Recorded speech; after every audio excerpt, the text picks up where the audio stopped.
ഇതൊരു action movie ആയിട്ടെന്ന് എനിക്ക് തോന്നുന്നു. കാല് പൊക്കിയിട്ടുള്ള അടിയൊക്കെ കാണാൻ പറ്റുമോ ലാലേട്ടനെ പോലെ തന്നെ? നമ്മുടെ ഇത്രയും കാലം വെക്കുന്നില്ല. അപ്പൊ നമുക്ക് നമ്മുടേതായിട്ടുള്ള ചില അഭിപ്രായങ്ങൾ പറഞ്ഞു, അത്രയേ ഉള്ളൂ. അല്ലാതെ അതിന്റെ കൂടുതൽ ഡിസ്കഷനിലേക്കൊന്നും ഞാൻ പോയില്ല. അതാണ് എന്റെ സത്യം. എനിക്ക് എൻ്റെതായിട്ടുള്ള ചില അഭിപ്രായങ്ങൾ ഉണ്ടായിരുന്നു, അത് ഞാൻ ഷെയർ ചെയ്തു. അതവർക്ക് ചില കാര്യങ്ങൾ അങ്ങനെയാണല്ലോ, ചില അക്സെപ്റ്റ് ചെയ്യാൻ തോന്നുന്ന കാര്യങ്ങൾ അവർ അക്സെപ്റ്റ് ചെയ്തു. അതാണ് എൻ്റെ സത്യം. പ്രണവേട്ടൻ any help tips for acting? Tips ഒന്നും തന്നില്ല, but he just said have fun and discussion. അങ്ങനെ ഡിസ്കഷൻ ആയിട്ടൊന്നും ഉണ്ടായിരുന്നില്ല. ഞാനും അമ്മയും ഇതിനെ പറ്റി സംസാരിച്ചു. സ്റ്റോറി ഭയങ്കര ഇഷ്ടപ്പെട്ടു. എനിവേസ് ഹലോ, ഇവിടെയാണ്. നമസ്കാരം. തുടക്കം നല്ല സംഭവമായിട്ട് ജൂഡിൻ്റെ അടുത്തേക്ക് വരുന്നുണ്ട്. ആദ്യം ലാലേട്ടനോട് തന്നെയാണ്. ലാലേട്ട, ഒരച്ഛൻ എന്ന നിലയിൽ ഏറ്റവും അഭിമാന മുഹൂർത്തത്തിലാണ് ഇപ്പോൾ താങ്കൾ. അതിന് സ്റ്റേജ് വയ്ക്കുമ്പോൾ തന്നെ താങ്കൾ പറഞ്ഞു, അതൊരു സന്തോഷം. ഞങ്ങളെല്ലാം കുട്ടി തന്നെയാണ് വിസ്മയ. ലാലേട്ട അഭിനയിക്കുന്ന സമയത്ത്, ലാലേട്ടൻ അഭിനയത്തിന്റെ കാര്യത്തിൽ നമുക്ക് എല്ലാവർക്കും വരാം. വിസ്മയോടൊപ്പം ആ ഷെയർ ചെയ്യുമ്പോൾ, ക്യാമറയ്ക്ക് മുന്നിൽ ഷെയർ ചെയ്യുമ്പോൾ ലാലേട്ടന് തോന്നിയ ആ മുഹൂർത്തം എന്തായിരുന്നു ആ സമയത്ത്? അല്ല, ആ സമയത്ത് എൻ്റെ മകളാണെന്നൊന്നും ഞാൻ വിചാരിക്കില്ല. എൻ്റെ കൂടെ അഭിനയിക്കുന്ന ഒരാളായിട്ടാണ്.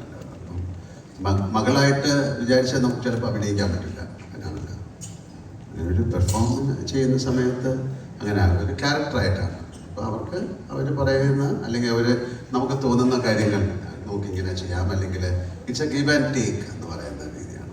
അപ്പം അതുകൊണ്ട് അഭിനയിച്ച് കഴിഞ്ഞിട്ട് ആ സിനിമ കാണുമ്പോൾ കുറച്ചുകൂടെ നമുക്ക് ഫീൽ ചെയ്യാം. അല്ലാതെ അഭിനയിച്ചുകൊണ്ടിരിക്കുമ്പോൾ ഞാൻ എൻ്റെ കൂടെയുള്ള ഒരു കൊളീഗായിട്ട് ഞാൻ വിചാരിച്ചിട്ടുണ്ട്. അച്ഛൻ്റെ അടുത്ത് ചോദിച്ച ചോദ്യം തന്നെയാണ്. സിനിമകൾ ഒത്തിരി അച്ഛൻ്റെ കണ്ടിട്ടുണ്ട്. ഏറ്റവും ഇഷ്ടപ്പെട്ട സിനിമ കിരീടമാണെന്ന് പറഞ്ഞിട്ടുമുണ്ട്. ഈ സിനിമയിൽ അച്ഛൻ്റെ മുന്നിൽ പോയെന്ന് ഒരു ഡയലോഗ് പറയുമ്പോൾ, ജൂഡ് പറഞ്ഞു തരുന്ന ഡയലോഗ് പറയുമ്പോൾ എന്തായിരുന്നു ആ ഫീൽ?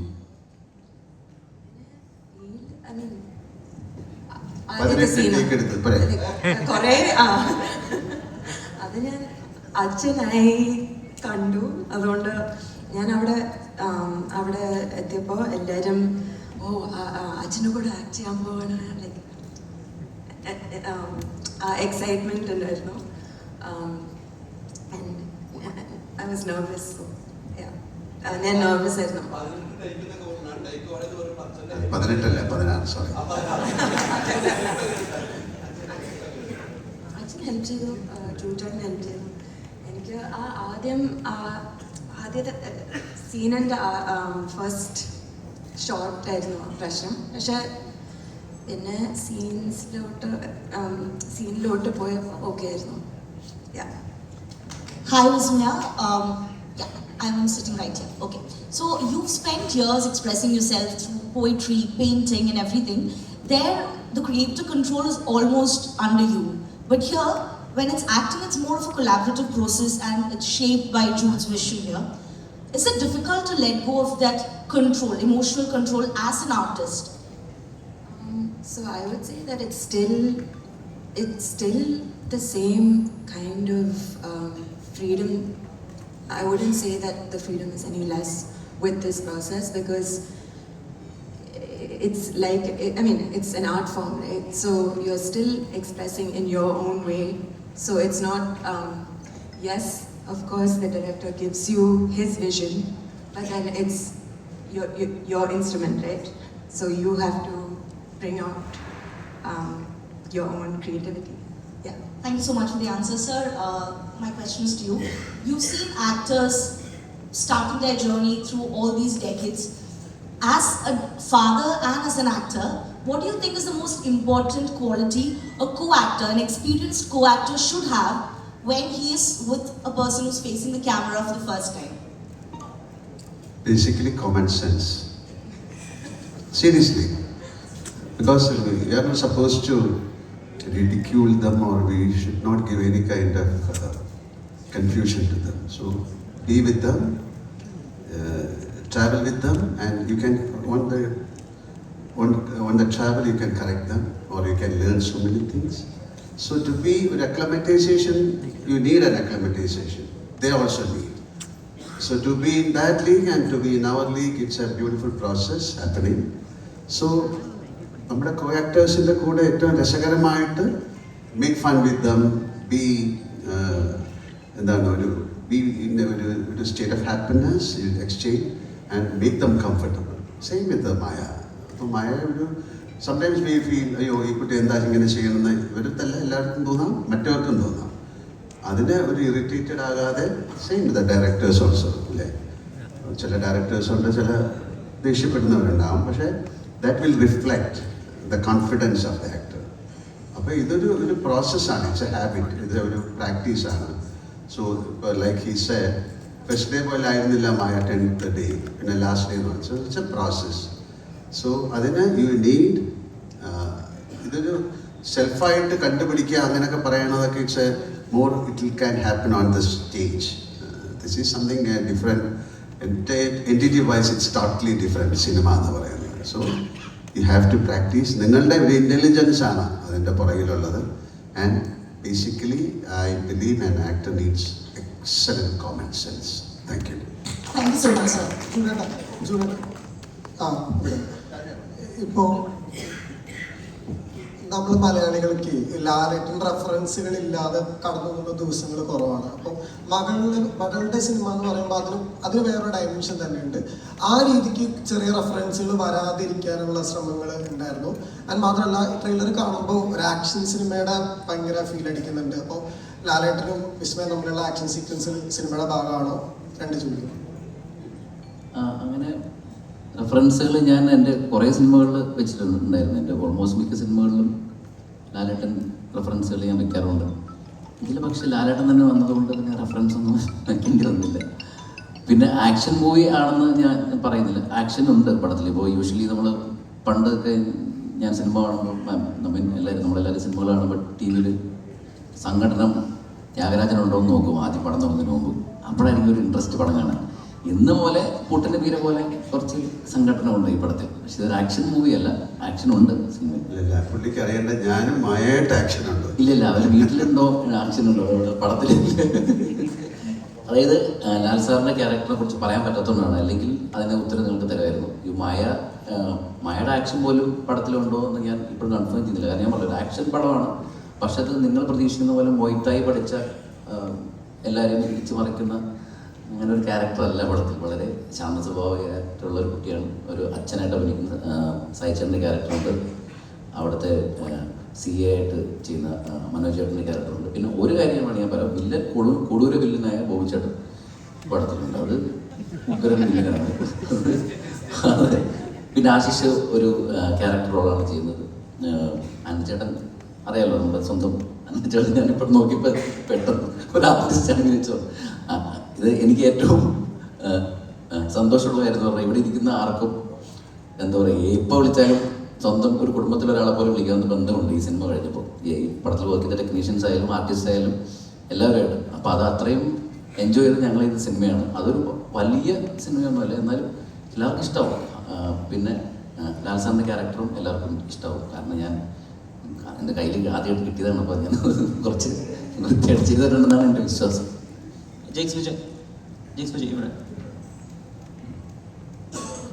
ജെയ്ക്സന് പലപ്പോഴും ഇൻ്റർവ്യൂകളിൽ പറയാറുണ്ട്, ഒന്ന് ഡൗൺ ആകുമ്പോൾ ഒന്ന് പേഴ്സണലി ഒരു ഇൻസ്പിറേഷൻ കിട്ടാനൊക്കെ വേണ്ടിയിട്ട് ഇടയ്ക്ക് തുടരൂല ഈ പോലീസ് സ്റ്റേഷൻ സീക്വൻസിൽ ലാലേട്ടൻ്റെ ജമ്പും അതിൽ കൊടുത്തിട്ടുള്ള ബാക്കിങ്ങും സ്വയം കൊടുത്തിട്ടുള്ള ബാക്കിംഗ് മ്യൂസിക്കിനെ കേട്ടൊന്ന് സന്തോഷം ഉൾക്കൊള്ളാറുണ്ട്. ഇപ്പം കുറച്ചും കൂടി വലിയൊരു സ്കെയിൽ കിട്ടിയിരിക്കുന്നു, കുറച്ച് റെസ്പോൺസിബിളും ആണ്. കാരണം ഒരു തുടക്കമുണ്ട്, അതുപോലെ തന്നെ അതിൽ ലാലേട്ടൻ പ്രസൻസും ഉണ്ട്. അപ്പോൾ ഈ തുടക്കത്തിന് വേണ്ടി സ്കോർ ചെയ്യുമ്പോൾ എന്താണ് ബേസിക്കലി മൈൻഡിൽ ഉണ്ടായിരുന്നത് ആസ് എ ഡിസൈൻ? ജൂഡ് പറഞ്ഞ പോലെ ഇതൊരു ഫാമിലി ഡ്രാമയാണ്. അതിൽ കൂടുതൽ എനിക്ക് ഇപ്പോൾ പറയാൻ പറ്റില്ല. ഞാൻ കുറച്ച് എക്സൈറ്റ്മെന്റ് കൂടുതലുള്ള ആളാണ്. അപ്പം എനിക്ക് ലാലേട്ടൻ്റെ തുടർന്നുള്ള സീക്വൻസ് ശരിക്കും അന്ന് സ്കോർ ചെയ്യുന്ന സമയത്ത് ആ എനർജിയിൽ എക്സിക്യൂട്ട് ചെയ്തതിൻ്റെ ആ ഒരു വൈബ് തിയേറ്ററിൽ കിട്ടിയത് അത് ഇതുവരെ I don't think I repeated that. കാരണം അത് അത്രയും ഇമ്പാക്റ്റ് ഉണ്ടാക്കി. തുടക്കത്തിലെ സ്ക്രിപ്റ്റിൽ അനുയോജ്യമായ സ്കോർ തന്നെയാണ് കൊടുത്തത്. അപ്പൊ 7-ാം തീയതി കണ്ടിട്ട് പറയൂ, അത്ര പറയാൻ പറ്റും. ഇപ്പോൾ നേരത്തെ ഇദ്ദേഹം അജിൻ ചോദിച്ചതുപോലെ നമുക്ക് ഒരുപാട് ലാലേട്ടൻ റെഫറൻസുകളുടെ സൗകര്യം ഉണ്ടല്ലോ ഇതിനകത്ത്. അല്ലെങ്കിൽ ഇപ്പോൾ ലാലേട്ടൻ കൊണ്ട് എന്താ മോനെ എന്ന് പറയിപ്പിക്കലോ അല്ലെങ്കിൽ ലൈൻ കട്ട് എന്ന് പറയിപ്പിക്കലോ, ഇതൊക്കെ നമ്മുടെ ഒരു ശൈലിയായി, ഭാഷാ ശൈലിയായി മാറിയിരിക്കുന്നു. അപ്പൊ ഇതൊക്കെ അവോയ്ഡ് ചെയ്യുക. അതായത് അത് പറഞ്ഞാൽ, അത് വിസ്മയ മോഹൻലാൽ പറഞ്ഞാൽ വലിയ തിയേറ്റർ മൊമെന്റ് ആണ്. അത് പറയിപ്പിക്കാതിരുന്നിട്ട് വേറെ ഒരു കാര്യം ആലോചിക്കുക, അത് എത്രമാത്രം ടഫായിരുന്നു. അല്ല, അങ്ങനെ ഒന്നും ചിന്തിക്കേണ്ട പറ്റില്ലല്ലോ. കാരണം നമ്മളൊരു സിനിമയാണല്ലോ ചെയ്യുന്നത്, ഒരു ക്യാരക്ടറിനെ ബേസ് ചെയ്തിട്ടാണ് സിനിമ. ആ ക്യാരക്ടറും അതിൻ്റെ കൂടെ ഉള്ള ക്യാരക്ടേഴ്സ് വെച്ചിട്ടാണ് സിനിമ. ഞാൻ തമാശയ്ക്ക് ഒരു ദിവസം ലൊക്കേഷനുമായ അടുത്ത് പറഞ്ഞു, ഇങ്ങനെ തോളി ജനിച്ച് നടക്കുമെന്ന് ചോദിച്ചു, വെറുതെ വീഡിയോ എടുക്കാനായിട്ട് എനിക്ക് പോസ്റ്റ് ചെയ്യാനായിരുന്നു. പക്ഷെ മായ സമ്മതിച്ചില്ല, പറ്റില്ല എന്ന് പറഞ്ഞു. പിന്നെ ഏതൊരു ഒരു സീനിൽ ഞാനിങ്ങനെ ചോദിച്ചു, എന്താ മോനെ അങ്ങനെ എന്തോ, ചുമ്മാ തമാശ, വെറുതെ പടത്തിലൊന്നുമില്ല. കാരണം നമ്മൾ സിനിമ ഇപ്പോൾ ലാലേട്ടൻ റെഫറൻസുകൾ ഞാൻ യൂസ് ചെയ്തിരിക്കുന്ന പോലും സിനിമകളിൽ അത് വളരെ ബ്ലെൻഡായിട്ട് പോകുമ്പോഴാണ്, അല്ലാതെ ഒരു ഫോഴ്സ്ഡ് ആയിട്ട് നമ്മളൊരു സാധനം യൂസ് ചെയ്തിട്ടില്ല. ഈ സിനിമയിൽ അങ്ങനെ ഒരു ഏരിയ വന്നില്ല. അതൊരു അറിയില്ല. പിന്നെ ഞാൻ ഇങ്ങനെ മനഃപൂർവ്വം ഒരു സാധനം ചെയ്യാൻ ആലോചിക്കാറില്ല. സിനിമയുടെ എന്താണോ അതിൻ്റെ തിരക്കഥയിൽ എന്താണോ ആവശ്യപ്പെടുന്നത് അതിൻ്റെ കൂടെ യാത്ര ചെയ്യാനാണ് കൂടുതൽ ഇഷ്ടം. ആൻഡ്രി ചേട്ടനോടാണ്. ആൻഡ്രി ചേട്ടാ ഇപ്പം ഒരു പ്രൊഡ്യൂസർ മാത്രമല്ല, ഒരു നടൻ്റെ അച്ഛനും കൂടിയാണ്. ഒരു നടൻ്റെ അച്ഛനും കൂടി ആയിട്ടാണ് ഇപ്പോൾ ഇവിടെ ഇരിക്കുന്നത്. ഈ സിനിമയിലേക്ക് ജോക്കിനെ കൊണ്ടുവരണം അല്ലെങ്കിൽ ജോക്ക് വരണം എന്ന് ആൻഡ്രി ചേട്ടനാണ് ഏറ്റവും കൂടുതൽ ആഗ്രഹിച്ചത്, അതോ ശാന്തി ചേച്ചിയായിരുന്നു ആഗ്രഹിച്ചത്? അല്ല, ഞങ്ങളങ്ങനെ ഒരു സിനിമാ നടനാകണമെന്നോ അല്ലെങ്കിൽ അങ്ങനെ ആകുമെന്നോ ഒന്നും വിചാരിച്ചിട്ട് ഉള്ള യാത്രയല്ല. ശരിക്കും ഈ കഥ കേട്ടു, മായയുടെ ഒരു സിനിമയുടെ കഥയാണല്ലോ കേൾക്കുന്നത്. അപ്പോൾ ആ കഥ കേൾക്കുന്ന സമയത്ത് നമുക്കതിലേക്ക് ഇന്നൊരു ക്യാരക്ടർ ചെയ്താൽ നല്ലതല്ലേ എന്നുള്ളൊരു ആശയമുണ്ടായി. അത് എല്ലാവർക്കും സ്വീകാര്യമായി അങ്ങനെ വന്നതാണ്. അല്ലാതെ അതിന് വേണ്ടിയിട്ടൊരു തയ്യാറെടുപ്പും കാര്യങ്ങളൊന്നും ഉണ്ടായിരുന്നില്ല. സത്യത്തിൽ അങ്ങനെയൊന്നും ഉണ്ടായിരുന്നില്ല. അതാണ് ശരിക്കും പ്രണവിൻ്റെ പടത്തിൽ ഒരു വേഷം ചെയ്യാൻ വേണ്ടി ആഗ്രഹമുണ്ടായിരുന്നു. അത് 2-3 വർഷമായിട്ട് ഞങ്ങൾ സംസാരിച്ചുകൊണ്ടിരിക്കുന്നുണ്ട്. അതെപ്പോഴെങ്കിലും നടക്കുമെന്ന് വിചാരിക്കും. നേരത്തെ പറഞ്ഞ ഒരു നടന്റെ അച്ഛനും കൂടിയാണ്. ഇനി മറ്റ് ഡേറ്റുകൾ കൊടുക്കാൻ, മറ്റ് ഡേറ്റുകൾ മറ്റുള്ളവർക്ക് ഞാനിപ്പോൾ ജോലി ചെയ്യുന്ന സ്ഥലത്ത് തന്നെ അങ്ങ് പോകും. ഓക്കെയാണ്, അവിടെ ഞാൻ വളരെ ഹാപ്പിയാണ്. ഓക്കെ. ഹലോ, എൻ്റെ ചോദ്യം സായികുമാർ സാറിനോടാണ്. സോ സർ, ഒരുപാട് decades of experience, you acted with a lot of talent. അപ്പോൾ ആ സമയത്ത് especially when you are acting with a costar's daughter, internally നമ്മൾ അവരുടെ പെർഫോമൻസിനെ ഓവർ പവർ ചെയ്യാണ്ടിരിക്കാനുള്ള ഒരു ടെൻഡൻസി ഫോർ ലെജൻഡറി ആക്ടേഴ്സ് അങ്ങനെ ഉണ്ടാവാറുണ്ടോ? അങ്ങനെ ഉണ്ടാവാറില്ല. കാരണം നമ്മൾ അഭിനയിക്കുന്ന ഒരു പടത്തിനകത്ത് നമ്മളെ വിളിക്കുന്ന ഒരു ക്യാരക്ടറിൽ അത് ഡിമാൻഡ് ചെയ്യുന്നതായിട്ടുള്ള കുറച്ച് കാര്യങ്ങളുണ്ട്. അതാണ് നമ്മൾ കൊടുക്കാൻ ഉദ്ദേശിക്കുന്നത്. അപ്പോൾ നമ്മൾ കൊടുക്കുമ്പോൾ നമ്മുടെ കൂടെയുള്ള കോ ആർട്ടിസ്റ്റിൻ്റെ അടുത്തും നമുക്ക് എന്താ പറയുക, സന്തോഷത്തോടുകൂടി അവരടുത്ത് പറയാൻ പറ്റും, ഇങ്ങനൊരു മൂമെൻറ്റ് കൂടെ ഉണ്ടായിരുന്നെങ്കിൽ ഞാനിങ്ങനെ ഇട്ടാൽ അങ്ങനെ വന്നാൽ നന്നായിരിക്കുമോ എന്ന് ചോദിക്കാറുണ്ട്. അത് എല്ലാവരുടെ അടുത്തും ഇല്ല. അത് ഇഷ്ടപ്പെടുകയും അതിനെപ്പറ്റി അറിയാൻ താല്പര്യം പ്രകടിപ്പിക്കുകയും ചെയ്യുന്ന ആൾക്കാരെ നമുക്ക് കാണുമ്പോൾ മനസ്സിലാകുന്നത് കൊണ്ട് അങ്ങനെയുള്ള ആൾക്കാരടുത്ത് മാത്രം നമ്മൾ എളിയ സജഷൻസ് പറയാറുണ്ടെന്ന് ചോദിച്ചാൽ വേറെ ഒന്നും ചെയ്യാറില്ല.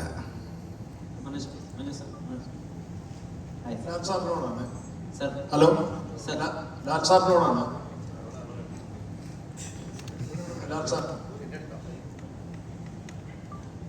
മലയാള സിനിമയിൽ ഈ ഒരു ഇപ്പോൾ സായികുമാർ എന്ന് പറഞ്ഞ നടൻ്റെ ആ കുടുംബം, അദ്ദേഹത്തിൻ്റെ അച്ഛൻ, അങ്ങനെ ആ കുടുംബം ഒരു കലാകുടുംബം പോലെ വന്നിട്ടുണ്ട്. അതുപോലെ എന്നും പിള്ള. ഇപ്പോൾ മലയാള സിനിമയിൽ മോഹൻലാൽ എന്ന് പറഞ്ഞ നടൻ 48 വർഷമായി, ഇപ്പോൾ 50 വർഷമാകാൻ പോകും. അദ്ദേഹത്തിൻ്റെ മകൻ വന്നു, അതിനുശേഷം ഇപ്പോൾ മകൾ വന്നു. അപ്പോൾ ആ ഒരു കലാകുടുംബം മലയാള സിനിമയിലേക്ക് പൂർണ്ണമായും വരിക. അതിൽ അങ്ങനെ തൃപ്തനാണോ? എന്താണ് അദ്ദേഹത്തിന് അങ്ങനെയൊക്കെ പറയാനുള്ളത് അതിനെക്കുറിച്ച്? അത് ഇപ്പം എൻ്റെ ഒരു കാര്യം, അവർ രണ്ടുപേരും ഒരു ആക്ടറോ ആക്ട്രസ് ആവുമെന്ന് ഞാൻ ചിന്തിച്ചിട്ടേ ഇല്ല, ഞങ്ങളുടെ കുടുംബവും ചിന്തിച്ചിട്ടില്ല. അത് സംഭവിച്ചേക്കണം. പക്ഷെ ഇവരുടെ കാര്യം അങ്ങനെയല്ല. ഇവരുടെ സ്റ്റേജിൽ നിന്നാണ് അല്ലേ, അവർ അവരുടെ ഫാമിലിയായിട്ട് അത് തുടങ്ങി, അവരെപ്പോഴും കണ്ടുകൊണ്ടിരുന്നു. പക്ഷെ ഞങ്ങളുടെ കുടുംബവും ഇപ്പോൾ എൻ്റെ സുച്ചിയുടെ ഫാമിലി ആയാലും ഒക്കെ സിനിമയിൽ നിന്നുള്ള ആൾക്കാരാണ്. ഞാൻ മാത്രമേ ഉള്ളൂ എൻ്റെ ഫാമിലിയിൽ നിന്ന് സിനിമയിൽ ആദ്യം വന്നത്. അപ്പോൾ അതിൽ വളരെ സന്തോഷമുണ്ട്. കാര്യം ഇതൊരു ഇറ്റ്സ് എ ബ്യൂട്ടിഫുൾ ജോബ്. നല്ലൊരു സൗന്ദര്യമുള്ള ജോലിയാണ് അഭിനയിക്കുക എന്ന് പറയുന്നത്. ഏറ്റവും നന്നായിട്ട് ചെയ്യുമ്പോഴാണ് അതിൻ്റെ സന്തോഷം. പിന്നെ ആസ് ആൻ ആക്ടർ എന്നോട് ചോദിച്ചു കഴിഞ്ഞാൽ ഞാൻ വളരെ ബ്ലെസ്ഡ് ആയിട്ടുള്ളൊരു ആക്ടറാണെന്നാണ് ഞാൻ വിശ്വസിക്കുന്നത്. കാര്യം എനിക്ക് നല്ല എഴുത്തുകാരെ കിട്ടി, തിരക്കഥാകൃത്തുക്കളെ കിട്ടി, സംവിധായകരെ കിട്ടി, കൂടെ അഭിനയിക്കാൻ ഏറ്റവും മനോഹരമായിട്ടുള്ള ആൾക്കാരെ കിട്ടി. അവരുടെയൊക്കെ ഒരു ഓർമ്മയും അവരുടെയൊക്കെ ഒരു സ്നേഹത്തിൽ കിടന്നാണ് ഞാൻ വളർന്നത്. ഈ കുട്ടികൾക്കും അങ്ങനെ കിട്ടട്ടെ എന്ന് ഞാൻ പ്രാർത്ഥിക്കാം. അല്ല, ഞാൻ എൻ്റെ ഫാമിലിയിൽ 2 പേരെന്ന് പറഞ്ഞുകൊണ്ട് അവർക്ക് കാര്യമില്ല. ഇവരൊക്കെ അത് പ്രൂവ് ചെയ്ത് അവർ ആൾക്കാരാണ്. അപ്പോൾ ഈ ഒരു ആക്ടറിന് ഒരു നല്ല വേഷം കിട്ടുക എന്ന് പറയുന്നത് ഭയങ്കര ഭാഗ്യമാണ്, ഏത് ആക്ടറായാലും. അപ്പം ഇവർക്കും അങ്ങനെ നല്ല വേഷങ്ങൾ കിട്ടട്ടെ, നല്ല സംവിധായകരെ കിട്ടിയിട്ട് കൂടെ അഭിനയിക്കാൻ. പക്ഷേ എനിക്കുള്ള സങ്കടം എന്ന് പറഞ്ഞാൽ എൻ്റെ കൂടെ അഭിനയിച്ച പലരും നമ്മുടെ കൂടെ ഇല്ല. ബ്രില്യൻ്റ് ആയിട്ടുള്ള ആക്ടേഴ്സായിരുന്നു. അവരുടെയൊക്കെ ഒരു ബ്ലെസ്സിങ്സും ഇവരുടെ സപ്പോർട്ടും നേരത്തെ സായി പറഞ്ഞ പോലെ ഒരു ഗിവ് ആൻഡ് ടേക്ക് വളരെയധികം ഉണ്ടായിരുന്നൊരു സമയമാണ്. അപ്പോൾ നമ്മൾ വേണുചേട്ടനായിട്ടോ ഗോപിച്ചേട്ടനായിട്ടോ അല്ലെങ്കിൽ വാസി സാറുമായിട്ടോ നസീർ സാറോ അങ്ങനെ ഒരുപാട് ആൾക്കാരുമായിട്ട് അഭിനയിക്കാൻ ഭാഗ്യം ചെയ്ത ഒരാളാണ് ഞാൻ. ശിവാജി ഗണേശനായാലും അമിതാഭ് ബച്ചനായാലോ നാഗേശ്വര റാവു സാറോ രാജ്കുമാർ സാറൊക്കെ ആയിട്ടുള്ള ഒരു ലെജൻഡറി ആക്ടേഴ്സിൻ്റെ ഒരു ബ്ലെസ്സിങ് ഞങ്ങൾക്ക് കിട്ടിയിട്ടുണ്ട്. അതുപോലെ ഇവർക്ക് കിട്ടാൻ സാധ്യത കുറവാണിപ്പോൾ. കാര്യം അവരൊക്കെ പോയി. എന്നാലും അവരെയൊക്കെ സ്മരിച്ചുകൊണ്ട് അവർ മുന്നോട്ട് പോയി കഴിഞ്ഞാൽ ദേ ആർ ഓൾസോ ബ്ലെസ്ഡ്. അവർക്ക് അതിനുള്ള ഭാഗ്യം ഉണ്ടാകട്ടെ എന്ന് പ്രാർത്ഥിക്കാം. അത്രയും. മനോജ് സർ, ഇപ്പോൾ മനോജ് സർ പണ്ട് ലാലേട്ടൻ സാഗർ റിലീസ് ആക്കിയ സമയത്ത് ഒരു ഭക്ഷണത്തിനോട് എങ്ങനെയാണ് ബഹുമാനം കാണിക്കുന്നതെന്ന് പറഞ്ഞൊരു ക്ലിപ്പ് ഭയങ്കര വൈറലായിരുന്നു. അതിനോട് എങ്ങനെയാണ് ആദരപൂർവ്വം പെരുമാറേണ്ടത് ഭക്ഷണത്തിനെ പറ്റിയത്. അപ്പം അതിൽ ലാലേട്ടൻ മനുഷ്യൻ ബേസിക് ആയിട്ടൊരു ഫുഡിനോട് എത്രമാത്രം ബഹുമാനം കാണിക്കുന്നു എന്നാണ് നമുക്ക് മനസ്സിലായത്. ഇപ്പോൾ മകൾക്ക് ആ രീതിയിൽ ഒരു മനുഷ്യൻ എന്നുള്ള രീതിയിൽ കുറച്ച് നേരം ട്രാവൽ ചെയ്തല്ലോ, എത്രമാത്രം അങ്ങനെയുള്ള ക്വാളിറ്റീസ് ഉണ്ട്. അതുപോലെ ആസ് എൻ ആക്ടർ ലാലേട്ടനെ പറ്റി എല്ലാവരും പറയുന്നത് പ്രതീക്ഷിക്കാത്ത റിയാക്ഷൻസ്, ഏറ്റവും നാച്ചുറലായ റിയാക്ഷൻസ് എന്നൊക്കെയാണല്ലോ. അതിൻ്റെ ട്രേസസും എത്രമാത്രം ഉണ്ട് കൂടെ വർക്ക് ചെയ്തത് എന്താ മനസ്സിലായത്? ലാലേട്ടൻ എന്നൊരു വിസ്മയമാണ് നമ്മൾക്ക് മലയാളം. പ്രത്യേകിച്ച് എനിക്ക് പേഴ്സണലി പറയാം, എല്ലാ രീതിയിലും ആസ് എൻ ആക്ടർ പേഴ്സണൽ ലൈഫിലും ഒക്കെ അദ്ദേഹം ഒരു വലിയ മാതൃകയാണ്. അതിൻ്റെ ഉദാഹരണമാണ് നിങ്ങൾ പറഞ്ഞത്. ഞാൻ പണ്ട് പറഞ്ഞ ഇൻസിഡൻറ്റ് ലാലേട്ടൻ പലരും ഞാൻ ചുമ്മാ തള്ളിയതാണെന്നൊക്കെ പറയുന്ന ആൾക്കാരുണ്ട്. അപ്പം ഞാൻ പറയും ലാലേട്ടൻ്റെ ഒരു പുസ്തകത്തിൽ തന്നെ ഞാൻ ലാലേട്ടൻ്റെ അനുവാദത്തോട് എഴുതിയിട്ടുണ്ട്. ഇപ്പം അത് മുന്നിലിരുത്തിക്കൊണ്ട് പറയുകയാണ്. അതൊക്കെ നടന്ന സംഭവമാണ്. ഞാൻ വീണ്ടും അത് വിശദീകരിക്കുന്നില്ല. മോളുടെ കാര്യം പറയുകയാണെങ്കിൽ മോള് അത് ഞാൻ അധികം ദിവസം മോളായിട്ട് വർക്ക് ചെയ്തിട്ടില്ല. പക്ഷെ മോളെ കണ്ട ആ നിമിഷം മുതൽ അത്രയും ഡൗൺ ടു എർത്ത് ആയിട്ടുള്ള, അത്രയും സിൻസിയറായിട്ടുള്ള ഒരു കുട്ടി. ആ ചിരിയിൽ തന്നെ അത് കാണാം, അത്ര സിൻസിയറാണ്. അപ്പോൾ അതാണ് വിസ്മയ. എനിക്ക് അത്രയും മനസ്സിലാക്കാൻ സാധിച്ചിട്ടുള്ളൂ. ഇനി ഇടയ്ക്ക് വന്ന ആ ഇൻ്റർവ്യൂ കണ്ടപ്പോൾ നമ്മുടെ ലോകത്തുള്ള എല്ലാവർക്കും മനസ്സിലായി വിസ്മയ എന്താണെന്ന്. അപ്പോൾ ഇനി വിസ്മയ എന്ന ആക്ട്രസ് എന്താണെന്ന് നമ്മൾ 7-ാം തീയതി കണ്ട് മനസ്സിലാക്കാം. ഒരുപാട് സന്തോഷമാണ് ഈ സിനിമയിൽ വരാൻ. എൻ്റെ ജീവിതത്തിലെ ഏറ്റവും വലിയ ബ്ലെസ്സിങ് ആണ്. എന്ന് പറഞ്ഞ പോലെ ലാലേട്ടൻ്റെ മകൻ്റെയും മകളുടെയും കൂടെ അഭിനയിക്കാൻ സാധിക്കുക, അത് അപൂർവമായൊരു ഭാഗ്യമാണ്. ഈ തുടക്കം സിനിമയിൽ ഒരുപാട് സന്തോഷങ്ങളുണ്ടായിരിക്കുക. ആ സിനിമയിൽ വരാൻ കഴിഞ്ഞത് നല്ല റോളൊക്കെയാണ്. പക്ഷെ അതിനേക്കാൾ എനിക്ക് ഏറ്റവും മനോഹരമായൊരു നിമിഷമുണ്ടായത് ഈ എൻ്റെ അവസാന ദിവസം, അതായത് ഷൂട്ടിങ്ങിൻ്റെ അവസാന ദിവസം എല്ലാവരും യാത്ര പറഞ്ഞു പോകുന്ന നേരത്ത് വിസ്മയ ഞാൻ ചോദിച്ചു, വിസ്മയ കയറമെല്ലുണ്ടെന്ന് പറഞ്ഞു. ഞാൻ ഒന്ന് വിളിക്കാൻ പറഞ്ഞു. വിസ്മയ വെള്ളി ഇറങ്ങി വന്നു. ഞാൻ മോളോട് പറഞ്ഞു, മോളെ എൻ്റെ വർക്കൊക്കെ കംപ്ലീറ്റ് കഴിഞ്ഞു, ഞാൻ ഇന്ന് പോവുകയാണ്. ഓ ശരി ചേട്ടാ, സന്തോഷം. ഞാൻ പറഞ്ഞു മോളുടെ അച്ഛൻ്റെ സിനിമയിൽ നാളെ രാവിലെ ഞാൻ ജോയിൻ ചെയ്യും എന്ന് പറഞ്ഞു. ഒറ്റ ദിവസം രാവിലെ ലാലേട്ടനോട് ഞാൻ അതിമനോഹരത്തിൽ അഭിനയിക്കാൻ പോകണം. അതൊരു വല്ലാത്ത മൂമെൻ്റാണ്. മകളുടെ സിനിമയിൽ നിന്ന് അച്ഛൻ്റെ സിനിമയിലേക്ക്. ഇനി ചിലപ്പോൾ ഒരു അതിമോഹമാണ് മോനെ ദിനേശ എന്ന് ലാലേട്ടൻ പറയരുത്. ഇനി ലാലേട്ടൻ്റെ സിനിമയിൽ നിന്ന് ഞാൻ അവസാനം പറയും, ലാലേട്ട ഞാൻ വിസ്മയുടെ പടത്തിലേക്ക് നാളെ രാവിലെ ജോയിൻ ചെയ്യണം എന്ന് പറയുന്ന ഒരു സമയം ഉണ്ടാവട്ടെ എന്ന് പ്രാർത്ഥിക്കുന്നത് എൻ്റെ ഏറ്റവും ജീവിതത്തിലെ ഏറ്റവും വലിയ ഭാഗ്യമാണ്. അത് സന്തോഷമാണ്. തുടക്കത്തിന് എല്ലാവിധ ആശംസകളും ദൈവം അനുഗ്രഹിക്കട്ടെ. All the best. ജോക്കുട്ട, ഇവിടെ തുടക്കം തുടങ്ങുകയാണ്. 7-ാം തീയതി നമ്മൾ വെയിറ്റ് ചെയ്യുകയാണ്. പക്ഷേ ഈ സിനിമയ്ക്ക് വേണ്ടിയുള്ള തയ്യാറെടുപ്പുണ്ടായിരുന്നു. എനിക്ക് തോന്നുന്നു കുറേ തയ്യാറെടുപ്പ് നടത്തിയിട്ടുണ്ടാകും. ഒരേ ഷോട്ടുകൾ എടുക്കാൻ പോകുമ്പോൾ ലാലേട്ടൻ ഇന്ന് നിങ്ങൾ കാണുന്നതാണ്. കുടുംബത്തിലുള്ള ആളാണ്. ലാലേട്ടൻ്റെ കൂടെ സ്ക്രീൻ ഷെയർ ചെയ്യുമ്പോഴും വിസ്മയുടെ കൂടെ സ്ക്രീൻ ഷെയർ ചെയ്യുമ്പോൾ അച്ഛനും അമ്മയൊക്കെ അവിടെ ഉണ്ടാവും. അച്ഛനും അമ്മയും അവിടെ ഉണ്ട്, ലൊക്കേഷനുണ്ട്. അഭിനയം കഴിഞ്ഞ് വരുമ്പോൾ അച്ഛനും അമ്മയൊക്കെ എന്തൊക്കെ പറയാറുണ്ട്?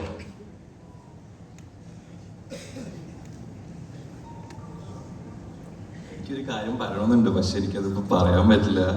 കാരണം ഒരു ഭയങ്കര ഒരു ഇൻസിഡൻറ്റ് ഉണ്ടായിട്ടുണ്ടായിരുന്നു അതേപോലെ ഷൂട്ടിൻ്റെ സമയത്ത്. കാരണം അപ്പയും അമ്മയും ആദ്യം തൊട്ട് ഉണ്ടായിരുന്നു. അപ്പോൾ പിന്നെ ഒരു ക്വസ്റ്റ്യൻ ചോദിച്ചല്ലോ പ്രിപ്പറേഷനെ പറ്റി. എത്ര തയ്യാറെടുപ്പുകൾ എന്തൊക്കെയുണ്ട്? ആക്ച്വലി ഞാൻ കുറേ സിനിമകൾ കണ്ടിട്ടുണ്ടായിരുന്നു. സിനിമ ഷൂട്ടിന് മുൻപായിട്ട് തന്നെ നാലഞ്ചുള്ള വരെ ഞാൻ കുറേ കണ്ടിട്ടുണ്ടായിരുന്നു. അപ്പോൾ സിനിമകൾ കണ്ടിട്ട് കുറേ റെഫറൻസസും നോട്ട് ചെയ്ത് എൻ്റെ മൈൻഡിലുണ്ടായിരുന്നു. Like in my own way എനിക്കത് ചെയ്യാൻ പറ്റുമല്ലോ എന്ന് ശ്രമമായിരുന്നു ആക്ച്വലി. അപ്പോൾ അങ്ങനെ I feel like I watch like lot of movies. അതായിരുന്നു എൻ്റെ പ്രിപ്പറേഷൻ. പിന്നെ ഓബ്വിയസ്ലി ജൂഡേട്ടൻ ഭയങ്കര അടിപൊളിയായിട്ട് എക്സ്പ്ലെയിൻ ചെയ്ത് അതിനെ പറ്റിയിരുന്നു. അത് I feel like it's a very big blessing for me. കാരണം ഓരോ സീനും എന്നെ ഹെൽപ്പ് ചെയ്തിട്ടുണ്ടായിരുന്നു അത്രയും point out like because I feel like is a perfectionist. അപ്പോൾ കിട്ടുന്നത് വരെ ഹി കീപ്സ് ട്രൈങ്. സോ എനിക്ക് ഭയങ്കരമായിട്ട് എക്സ്പ്ലെയിൻ ചെയ്ത് തന്നു. ആൻഡ് ഈവൻ സായികുമാർക്ക് ലൈക്ക് കുറേ എക്സസൈസസ് ഈവൻ കണ്ണിനെ പറ്റിയും കുറേ എനിക്ക് പറഞ്ഞു തന്നിട്ടുണ്ടായി. അപ്പോൾ എനിക്ക് ഈ ഒരു ടീം കിട്ടിയതിൽ തന്നെയാണ് ആക്ച്വലി വെരി ലക്കി. ബിക്കോസ് അല്ലെങ്കിൽ I don't think I would be able to do what I did, but yeah, അതായിരുന്നു എൻ്റെ ഒരു process on the journey of this whole shoot. Yeah, so my question is also directed to you. So debuts often come with a lot of nervousness, but in your case there's a surname, there's too much of expectations, likewise, but is that something that that helps you creatively, or is it something that you have to constantly unlearn during filmmaking, the whole side of expectations and everything? Not really, because I think my whole life been in film. അപ്പോൾ ഞാൻ കുഞ്ഞിലേ തൊട്ട് സെറ്റ്സിൽ പോയിട്ടുണ്ടായിരുന്നു ഷൂട്ടിങ്ങിലായാലും. അപ്പോൾ ഞാൻ കുറേ കണ്ട് observe ചെയ്ത് പഠിക്കുന്ന ടൈപ്പ് ആളാണ്. So I feel like I don't have that pressure, but obviously there was the nervousness.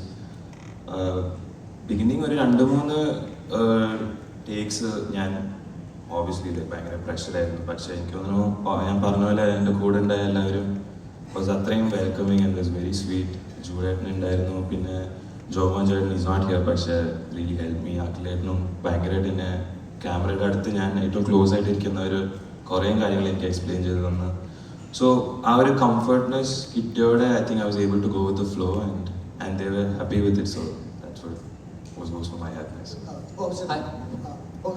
ലാലേട്ടനോട് കുറേ ട്രാവൽ ചെയ്തിട്ടുള്ള ആളാണ്, ട്രാവൽ ചെയ്തിട്ടുണ്ട്. ഈ വിസ്മയുടെ കൂടെയുള്ള സിനിമ ട്രാവൽ ശരിക്കും എങ്ങനെയാണ് സംഭവിച്ചത്? ഞാൻ പറഞ്ഞില്ലേ, അത് എൻ്റെ വലിയ ഭാഗ്യമായി ഞാൻ കരുതുന്നു. ഞാൻ ഒരിക്കലും ഞാനിങ്ങനെ ഒരു സിനിമയിൽ അഭിനയിക്കുന്ന ഒരാളാവുന്നു, അല്ല സിനിമയിൽ അഭിനയിക്കാൻ വരുമെന്നൊന്നും ഞാൻ ചിന്തിച്ചിട്ടുള്ള ആളല്ല. അതിനു മുമ്പുള്ള പരിചയമാണ് എല്ലാവരും കൂടിയിരിക്കുന്ന പല ആൾക്കാരുമായിട്ടും ഞാൻ സിനിമയിൽ അഭിനയിക്കുന്നതിന് മുമ്പുള്ള ബന്ധങ്ങളാണ്. പക്ഷെ എന്നെ സംബന്ധിച്ച് ഞാൻ എനിക്ക് ഇപ്പം ഈ സംഭവിക്കുന്നത് പോലും അൺബിലീവബിളാണ്. ഞാൻ ഇവരുടെ ഒപ്പം ഈ ഒരു വേദിയിൽ ഇങ്ങനെ ഒരു പ്രസ് മീറ്റിൽ ഇരിക്കാൻ പറ്റുന്നത് തന്നെ എല്ലാം ഒരു ഭാഗ്യമാണ്. തുടക്കം എന്നുള്ള സിനിമ ഞാൻ പറഞ്ഞില്ലേ, ഈ 2 കുട്ടികളും എനിക്ക് ഭയങ്കര പ്രിയപ്പെട്ടവരാണ്, ജോക്കും ആൻകുട്ടിയും. അപ്പോൾ അവരുടെ ഒപ്പം പെർഫോം ചെയ്യാനും it's A blessing. Hi, Ismaya. Hope you're doing well and welcome to Malayalam film industry. Thank you. So I just want to ask you something. When we are looking into the poster of our movie, we could see some huge names actually. With Jude Anthony Joseph, we could see Yannick Bed there, Stan Silva, and if we are looking into DOP, Akhil George, Jomar Dijon, other than our own Jakes Pichon, everyone. So first ever movie, we are getting the chance to work with them. That is something very huge, which is very happiest part of the main journey. So how do you feel? I think like so grateful that this can be my start, and obviously that's only because of my dad, right? But the chance to work with everyone here, and they were so patient and so incredibly like I'm a beginner, but the fact that they were patient with me, that As I'm just asking a follow-up question on that, as you are a beginner, and we know that our Malayalam film industry is still now going through a remarkable phase actually. So in this remarkable phase, we could see newcomers, freshers are getting enough chance day by day. We could see they are scoring hundreds in box office, those things and all. At this momentum, you are getting a chance to be in this industry as Thodakam. So how do you feel that opportunity as well? like again, just grateful. there were so many moments that I'm in the set and I'm looking around and I'm like, wow. Thank you. Yeah. Vismaya Sorry. വിസ്മയ നമ്മളിപ്പോ ലാലേട്ടൻ എന്ന് കേൾക്കുമ്പോൾ മീശ പിരി മുണ്ടും മടക്കുത്തി കാല് വലിച്ചിട്ടുള്ള അടിയൊക്കെ അപ്പം വിസ്മയ വരുന്നു. അപ്പൊ ഒരു ആക്ഷൻ മൂവി ആണെന്ന് എനിക്ക് തോന്നുന്നു.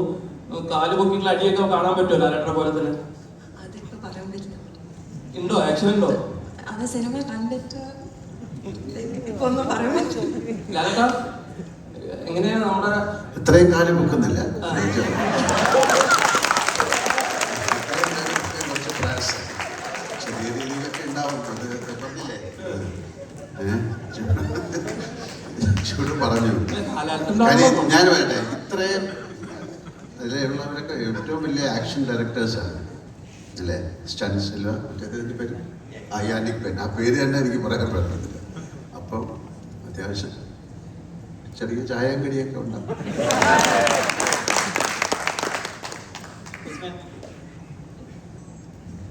അതിന് വിടുപാവും ഞങ്ങൾക്ക് തന്നെ കുറച്ച് ടെൻഷനും ആകാംക്ഷയൊക്കെ ഉണ്ട്. എന്താണ് വിസ്മയ ചെയ്യാൻ പോകുന്നത്? അല്ലെങ്കിൽ ഇപ്പോൾ ട്രെയിലർ ഇംപ്രസീവ് ആണ്, ഇന്റർവ്യൂ കാണുമ്പോൾ ആൾ നമുക്ക് വളരെ റിലേറ്റബിൾ ആയിട്ട് തോന്നുന്നുണ്ട്. എന്നാലും ഇപ്പൊ തന്നെ കാണുമ്പോൾ കുറച്ച് ടെൻഷനുള്ള പോലെ തോന്നുന്നു. അല്ലല്ല, ഇത് മാറ്റാൻ ടെൻഷൻ മാറ്റി വയ്ക്കൂ, അല്ലെങ്കിൽ ഇത് ഈ പ്രഷറിനെ ഹാൻഡിൽ ചെയ്യാൻ ലാലേട്ടൻ എന്തെങ്കിലും ഒരു അച്ഛൻ എന്നുള്ള രീതിയിൽ ഉദ്ദേശിക്കുന്നുണ്ടോ? ഒരു കാര്യമില്ല. ടെൻഷൻ ഞാൻ അവർ തന്നെയല്ലേ മാറ്റി വയ്ക്കേണ്ടത്. ടെൻഷൻ അടിക്കേണ്ട കാര്യമൊന്നുമില്ലല്ലോ. ഇതൊരു എക്സാം എഴുതിയത് പോലെയാണ്. നന്നായിട്ട് എഴുതിയാൽ ജയിക്കും, മോശമായിട്ട് എഴുതിയാൽ തൂക്കും അല്ലേ? So it's already happened. പക്ഷേ ഈ ഞാൻ പറയുന്ന പോലെ എനിക്ക് ആദ്യത്തെ സിനിമയിൽ അഭിനയിക്കുമ്പോഴൊന്നും ഇങ്ങനത്തെ ഒരു ടെൻഷനില്ല. ഇപ്പം 370ാമത്തെ സിനിമയിൽ അഭിനയിക്കുമ്പോൾ എനിക്ക് ടെൻഷനില്ല. അതൊരു പ്രിപ്പറേഷൻ, അത് അറിയാതെ സംഭവിക്കുന്നത്. കുട്ടികൾക്ക് തീർച്ചയായിട്ടും ഉണ്ടാവും. അന്നത്തെ സിനിമ പോലെ അല്ലേ ഇപ്പം ഭയങ്കരമായ കോമ്പറ്റീഷനാണ്, ഒരുപാട് കാര്യങ്ങളുണ്ട്. ഇങ്ങനെ നമുക്കൊന്നും ഇങ്ങനെ ഒരു സിനിമ കഴിഞ്ഞിട്ട് ഇത്രയും പേരുടെ മുമ്പിൽ ഇരുന്ന് സംസാരിക്കേണ്ട കാര്യങ്ങളൊന്നും ഉണ്ടായിരുന്നില്ല. നമുക്ക് ഒരുപാട് സ്വാതന്ത്ര്യങ്ങളുണ്ടായിരുന്നു. ഇത് സ്വാതന്ത്ര്യം ഇല്ലായ്മ എന്നല്ല പറയുന്നത്. സോ അവരുടെ ലൈഫിനെ കുറിച്ച് കുറച്ചുകൂടെ ടോളറൻസ് ലെവൽ കൂടുതലായിരുന്നു ഞങ്ങൾക്ക്. ഇപ്പോഴും ഇവർക്ക് ആ ടോളറൻസ് ലെവൽ ഉണ്ടാക്കിയെടുക്കണം അല്ലേ? ഇതൊരു പ്രത്യേക ഫീൽഡാണ് സിനിമ ഇൻഡസ്ട്രി എന്ന് പറയുന്നത്. ഒരു സക്സസ്സിനെ നമ്മൾ അപ്രോച്ച് ചെയ്യുന്ന പോലെ തന്നെ ഫെയിലിയറിനെ അപ്രോച്ച് ചെയ്യാൻ പഠിക്കണം. ഇതിൽ മാത്രമല്ല, ജീവിതത്തിൽ മുഴുവൻ. അപ്പോൾ അതുകൊണ്ട് അവരുടെ ടെൻഷനിലേക്ക് നമ്മൾ പോയിട്ട് ഈ ടെൻഷൻ അടിക്കുക അത് വീണ്ടും ടെൻഷനാവില്ലേ? അപ്പോൾ അതുകൊണ്ട് ഒരു കുഴപ്പമില്ല, വരുന്ന പോലെ വരട്ടെ അല്ലേ? നമുക്കൊരു സിനിമയുടെ ട്രെയിലർ ലോഞ്ച് നടന്നു, ട്രെയിലർ കണ്ടു, ഇനി സിനിമ കാണാൻ പോവാണ്. ആ സിനിമയെ കണ്ടിട്ട് വിലയിരുത്തും. നല്ല സിനിമയാണെങ്കിൽ നല്ലതെന്ന് പറയും അല്ലേ? അങ്ങനെ എനിക്ക് പറയാൻ പറ്റുള്ളൂ. വെറുതെ ഇരിക്കുന്ന ആളുടെ ടെൻഷനിൽ പോയിട്ടൊന്നും കുത്തി നോക്കരുത് പ്ലീസ്. നിങ്ങളുടെ ഈ ടെൻഷൻ്റെ കാര്യം പറഞ്ഞതുകൊണ്ട് പറയാണ്. കാരണം ഈ പ്രണവ് സിനിമയിൽ അഭിനയിക്കാൻ വരുന്ന സമയത്ത് ആദ്യമേ പറയായിരുന്നു, ചേട്ടാ ഈ ഇൻ്റർവ്യൂസിനൊക്കെ കുറച്ച് ടെൻഷനാണ്. അപ്പം നമ്മളത് അങ്ങനെ അനുവദിച്ചു കൊടുത്തു. മായ സിനിമയിൽ വന്നപ്പോഴും ഇത് തന്നെ പറഞ്ഞിരുന്നു, അയ്യോ ഇത് എല്ലാവരുടെയും മുന്നിൽ വന്നിട്ട് ഇങ്ങനെ സംസാരിക്കാൻ പറഞ്ഞിട്ട് നമ്മളങ്ങനെ ഒരുപാട് ചോദ്യങ്ങൾക്ക് ഉത്തരം പറയാനൊക്കെ. ഇപ്പം നമ്മളെന്ന് പറഞ്ഞില്ല, അങ്ങനെ ഒന്നുമില്ല, അങ്ങനെ ഒന്നും മോള് വരണ്ട എന്ന് പറഞ്ഞു. സിനിമയെല്ലാം കഴിഞ്ഞപ്പോൾ ഞാൻ തന്നെയാണ് പറഞ്ഞത്, ഇല്ല മോളെ അതാ ഒന്ന് ജസ്റ്റ് വന്നാൽ അവർ എന്തെങ്കിലും നമ്മുടെയൊക്കെ ഫ്രണ്ട്സ് അല്ലേ, എന്തെങ്കിലും രണ്ടു വാക്ക് പറഞ്ഞാൽ മതി എന്ന് പറഞ്ഞ പാവം വന്നിട്ട് അതിനിപ്പോ എന്താ സംസാരിക്കേണ്ടതെന്ന് അറിയേണ്ട അവസ്ഥയാണ്. ഇതാണ് സത്യസന്ധമായ കാര്യം. Okay. Sir, one question to you. You always describe your filmmaking process as instinctive rather than a lot of elaborate performances. But watching Vismaya during her filmmaking process, did you recognize her own style of preparation, or could you connect it with your style of just going with the flow? No, she has got a problem of the language. ഒരു നമ്മുടെ language command എന്ന് പറയുന്നത് ഭയങ്കരമാണ്. So she doesn't have that kind of ഒരു fluency ഇല്ല. So normally ആക്ടേഴ്സിന് it can happen to actors when they are not very fluent with the language. They will stick on to that lines. Yo I should not make a mistake എന്ന് പറയും. അപ്പോൾ അതിലോട്ട് focus ചെയ്യാൻ നോക്കും. എങ്ങനെയെങ്കിലും ഈ dialogue പറഞ്ഞാൽ ഞാൻ രക്ഷപ്പെട്ടു. പക്ഷെ അതല്ല, slowly it is A practice. അപ്പം അതിൽ നമുക്കുള്ള ഒരു വാട്ട് ഈസ് ഇംപ്രവൈസേഷൻ, ഞാൻ ചെയ്തു, അത് നമ്മളറിയാതെ നമ്മൾ ഒരു ഇൻഡ്യൂറ്റീവ് മൈൻഡിൽ നിന്നുണ്ടാകുന്ന ഒരു പ്രിപ്പറേഷനാണ്. അത് sometimes you will get naturally, or you can cultivate it, you can develop it. That is their intelligence. But I think as ഇവരൊക്കെ പറഞ്ഞ പോലെ ഒരു ബിഹേവ് ചെയ്യാൻ പറ്റുന്ന ഒരാളാണ്. പിന്നെ അവർ ഓൾറെഡി ഒരുപാട് പ്ലേ ഒക്കെ ചെയ്തിട്ടുണ്ട്. ബട്ട് പ്ലേ പോലെ അല്ലല്ലോ സിനിമ. അപ്പം ആ ഇൻറ്റ്യൂട്ടീവ് മൈൻഡ് അവർ ഡെവലപ്പ് ചെയ്ത് വരണം. അതിന് നമ്മൾ പോയി പറഞ്ഞിട്ട് കാര്യമില്ല. That she has to develop her own way. അതൊരു ഇറ്റ്സ് എ പ്രോസസ്. അത് സ്ലോലി ഐ തിങ്ക് ഒരു കുറച്ച് ബ്രില്യൻ്റ് ആയിട്ടുള്ള ആൾക്കാർ അവരുടെ association watching movies they can cultivate and they can bring out. അതിന് സാധിക്കട്ടെ എന്ന് നമുക്ക് പ്രാർത്ഥിക്കാം. എനിക്ക് തോന്നുന്നത് മനപ്പോരെ ചോദിച്ചോളൂ. അല്ല എൻ്റെ അടുത്ത് പോരാന്ന് ഞാൻ. സോ എനിക്ക് തോന്നുന്നു നിങ്ങളുടെ ഒരു കൂട്ടുകെട്ട് ഏകദേശം നിങ്ങളുടെ 3 ആൾ ജെയ്ക്സേട്ടൻ അടക്കം നിങ്ങളുടെ 3 ആളുകളുടെ ഒരു കൂട്ടുകെട്ട് നോക്കുവാണെങ്കിൽ ഒരു 3 to 5 ഫിലിംസ് ഏകദേശം ആയിട്ടുണ്ട്. നമ്മൾ ടെക്നിക്കൽ ആസ്പെക്ട്സിൽ നോക്കുമ്പോൾ ഏറ്റവും പ്രധാനപ്പെട്ട ഒരു ഘടകമാണ് സൗണ്ട് ഡിസൈൻ, അല്ലാന്നുണ്ടെങ്കിൽ DOP അല്ലെങ്കിൽ മ്യൂസിക്. അതിൻ്റെ ആ ഒരു വേവ് ലെങ്ത് നിങ്ങൾ ഒന്നിച്ച് വർക്ക് ചെയ്യുമ്പോൾ അത് എത്രത്തോളം വർക്ക് ആവുന്നു അതാണ് നമ്മളും ഫീൽ ചെയ്യാൻ പറ്റും. നമുക്ക് ആ ട്രെയിലറിൽ ഏറെക്കുറെ ഫീൽ ചെയ്യാൻ പറ്റി. അപ്പം എങ്ങനെയായിരുന്നു അപ്പം ഈ പറഞ്ഞ ഒരു ആശീർവാദിൻ്റെ വിസ്മയ വരുന്നൊരു സിനിമ എന്നൊക്കെ പറയുമ്പോൾ ഒരുപാട് അറിയാലോ എത്രത്തോളം ആളുകൾ കാത്തിരിക്കുന്നു, അതിൻ്റെ പ്രഷർ കാര്യങ്ങളൊക്കെ ഉണ്ടാവും. ഇതിൻ്റെ ഇടയിലെ കൂടെയും വർക്ക് ചെയ്യുന്ന സമയത്ത് എത്രത്തോളം നിങ്ങൾക്ക് ഒരു ഇത് വന്നു, ഈ പടത്തിൽ എത്രത്തോളം ഒരു ഔട്ട്പുട്ട് വന്നു എന്നാണ് പ്രതീക്ഷിക്കുന്നില്ല. What do you feel? അല്ല, ശരിക്കും ഞാൻ ആദ്യം പറഞ്ഞ പോലെ ഭയങ്കര ഭാഗ്യമായിട്ട് കരുതുന്നു. കാരണം ഇതൊരു വളരെ റെയർ ആൻഡ് സ്പെഷ്യൽ മൊമെൻ്റ് ആയിട്ടാണ് ഞാൻ ഫീൽ ചെയ്യുന്നത്, ഇവിടെ ഇരിക്കുന്നത് ഉൾപ്പെടെ. കാര്യം ലാലേട്ടൻ്റെ കൂടെ ഒരു വേദിയിൽ ഇരിക്കുക എന്ന് പറയുന്നത്, അതും ഇവിടെ ഉള്ള എല്ലാവരും, ഞാനും നിങ്ങൾ ഉൾപ്പെടുന്ന എല്ലാവരും എനിക്ക് തോന്നുന്നത് വിസ്മയ നന്നായിട്ട് അഭിനയിച്ച് കാണണമെന്ന് ഭയങ്കര ആഗ്രഹം തോന്നുന്ന ആൾക്കാരാണ്.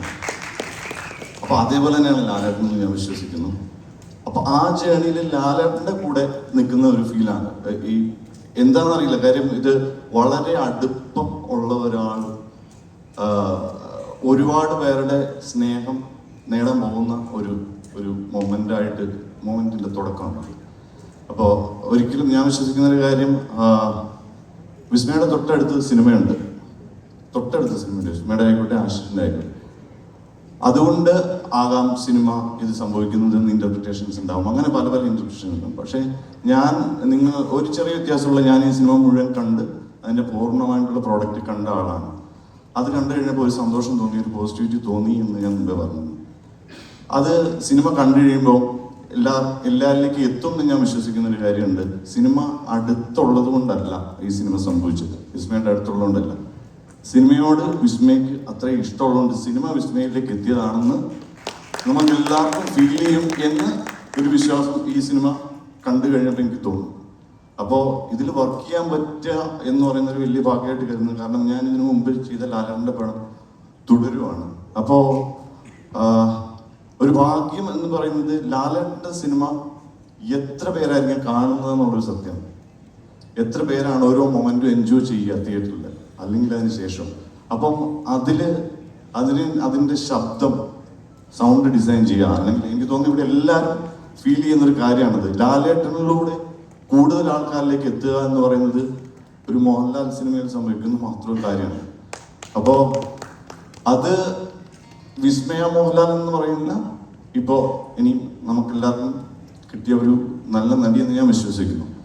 അപ്പം അതിലേക്കുള്ളൊരു യാത്രയിൽ കൂടെ ഒരു പാർട്ടാകുക എന്ന് പറയുന്നത് ശരിക്കും പറഞ്ഞു കഴിഞ്ഞാൽ എപ്പോഴും സംഭവിക്കുന്ന കാര്യമില്ല. അതിൻ്റെ ഭാഗമാകാൻ കഴിഞ്ഞതിൽ ഈ പറയുന്ന പോലെ ജൂഡിൻ്റെ ഡയറക്ഷനിൽ അത് നമുക്കൊരു ഫ്രീഡം ഡയറക്ടർ തന്നാൽ മാത്രമേ നമുക്ക് നമ്മുടെ ആഗ്രഹത്തിന് ചെയ്യാൻ പറ്റുള്ളൂ. നമ്മുടെ ആഗ്രഹത്തിന് ചെയ്യുമ്പോൾ നമ്മൾ ആഗ്രഹിക്കുന്ന പോലെ ചെയ്യണമെന്നുണ്ടെങ്കിൽ കൂടെയുള്ള ആൾക്കാർ, ഇപ്പം ജെയ്ക്സിൻ്റെ മ്യൂസിക് ആയിക്കോട്ടെ, വിഷ്വൽസ് ആയിക്കോട്ടെ, അത് എഡിറ്റ് ചെയ്ത് ചമനായിക്കോട്ടെ, ഇതൊരു ടോട്ടാലിറ്റിയിൽ നമ്മൾ ആ ഒരേ ആഗ്രഹത്തിൽ വർക്ക് ചെയ്യുമ്പോഴാണ് ഒരു ടോട്ടൽ പ്രോഡക്റ്റ് പ്രേക്ഷകർ ആഗ്രഹിക്കുന്ന രീതിയിൽ, പ്രേക്ഷകർക്ക് എൻജോയ് ചെയ്യാൻ പറ്റുന്ന രീതിയിൽ ഒരു സിനിമയായിട്ട് മാറുന്നത്. അപ്പോൾ അങ്ങനെ ഒരു സിനിമയുടെ പാട്ടാകാൻ കഴിഞ്ഞതിലും അത് സംഭവിച്ചുകൊണ്ടിരിക്കുന്നതിലും എനിക്ക് അതിൻ്റെ എല്ലാ സന്തോഷവും.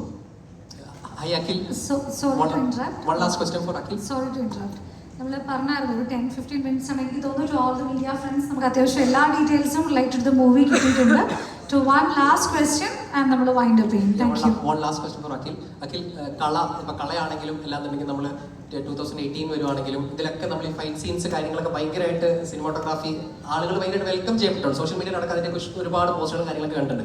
സോ ഈ സിനിമയിലേക്ക് വരുമ്പോൾ ഒരു ആസ്പെക്ട്സിലേക്ക് കൂടെ ഞാൻ ചോദിക്കുന്നത്, അതായത് നമ്മുടെ Yannick Ben and Stan Silva വരുന്നുണ്ട്. അപ്പോൾ സ്വാഭാവികമായിട്ടും ഫൈറ്റ് സീൻസും കാര്യങ്ങളൊക്കെ അധികം ഇവർ പറയുന്നില്ല പോട്ടെ, എന്നാൽ പോലും ആ സമയത്തുണ്ടായ എഫേർട്ട് കാര്യങ്ങളല്ല ഇവരെ കൊണ്ടൊക്കെ ചെയ്യിപ്പിക്കാൻ പറ്റിയ കാര്യങ്ങൾ ജസ്റ്റ് ഒന്ന് മെൻഷൻ ചെയ്യാൻ പറ്റുമോ?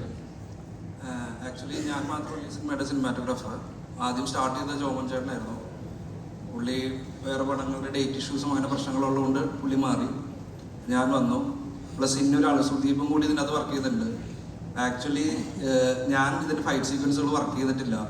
സുദീപും ജോമൻ ചേട്ടനാണ് ഇതിൻ്റെ ഫൈറ്റ് സീക്വൻസുകൾ വർക്ക് ചെയ്തിരിക്കുന്നത്. ഞാൻ മെയിൻലി സീൻസ് ആയിരുന്നു കൂടുതലും വർക്ക് ചെയ്തത്. അപ്പോൾ അതുകൊണ്ട് തന്നെ ഫൈറ്റ് സീക്വൻസിനെ പറ്റി ഞാനത് പറയുന്നില്ല. ഇവിടെ അടുത്ത പടം മോഹൻലാൽ സാറിന്റെ കൂടെ ഒന്ന് പറഞ്ഞിട്ടുണ്ടായിരുന്നു. അടുത്ത പടം അല്ല പറഞ്ഞ അങ്ങനെയല്ല, ചർച്ച ചെയ്യുന്നുണ്ട്, കേരളത്തിൽ മൊത്തം ചർച്ച ചെയ്യുന്നു. തുടക്കത്തിന്റെ ഒരു തുടക്കം വിസ്മയോട് കൂടിയാക്കി ഇനി ലാലേട്ടന് വെച്ച് ആ 3 മക്കളെയും കൂട്ടിയ ഒരു സിനിമ. ഈശ്വരൻ അങ്ങനെ ഒരു ഭാഗ്യം തരട്ടെ. ആന്റിച്ചേട്ടൻ പ്രൊഡ്യൂസറും അങ്ങനെ ഒരു ഭാഗ്യം കൂടി തരട്ടെ. സത്യം അത് പറയാൻ പറഞ്ഞത് എനിക്ക് ഒരു പോയിന്റ് ഞാൻ നേരത്തെ സംസാരിച്ചപ്പോൾ പറയാൻ പറ്റുന്നതാണ്. ഞാൻ 5ാമത്തെ സിനിമയാണ് ഇപ്പോൾ ചെയ്യുന്നത്. പക്ഷേ ഇത്രയും ഫ്രീഡം തരുന്ന ഒരു പ്രൊഡക്ഷൻ ഹൗസിൻ്റെ കൂടെ ഞാൻ ആദ്യമായിട്ടാണ് വർക്ക് ചെയ്യുന്നത്. എന്ത് വേണമെങ്കിലും, ഏത് ആർട്ടിസ്റ്റിന് വേണമെങ്കിലും, എന്ത് എക്യുപ്മെൻറ്റ് വേണമെങ്കിലും, ഏത് ടെക്നീഷ്യന് വേണമെങ്കിലും, എത്ര ദിവസം വേണമെങ്കിലും ഷൂട്ട് കളയാൻ എൻ്റെ അടുത്ത് പറഞ്ഞു. അങ്ങനെ ഒരു പ്രൊഡ്യൂസർ ഞാൻ ആദ്യമായിട്ടാണ്. സാധാരണ നമ്മൾ ചേട്ടനെ വിളിച്ച് പറയും, ചേട്ടാ ചിലപ്പോൾ ഒരു 2 ദിവസം നമ്മൾ ചാർട്ട് ചെയ്തതിനേക്കാളും കൂടും. മോനെ അതും സാരമില്ല, പുതിയ കുട്ടിയല്ലേ അവർ, എത്ര ടേക്കുള്ളത്. പിന്നെ ഞാൻ എനിക്ക് നോക്കാം, ഞാൻ മായയുടെ തുറന്നു. മായ എനിക്ക് പ്രശ്നമല്ല, പ്രൊഡ്യൂസർക്ക് പ്രശ്നമില്ല, പിന്നെ ആർക്കാണ് കുഴപ്പം? മായ ധൈര്യമായിട്ട് വിളിച്ചത്. അതൊരു ഭയങ്കര ബലമായിരുന്നു. കാരണം അങ്ങനെ ഒരു പ്രൊഡ്യൂസറുടെ ഒരു വാക്ക് എല്ലാവർക്കും ഭയങ്കര പോസിറ്റീവ് കാര്യമായിരുന്നു. So thank you everyone. Thank you so much.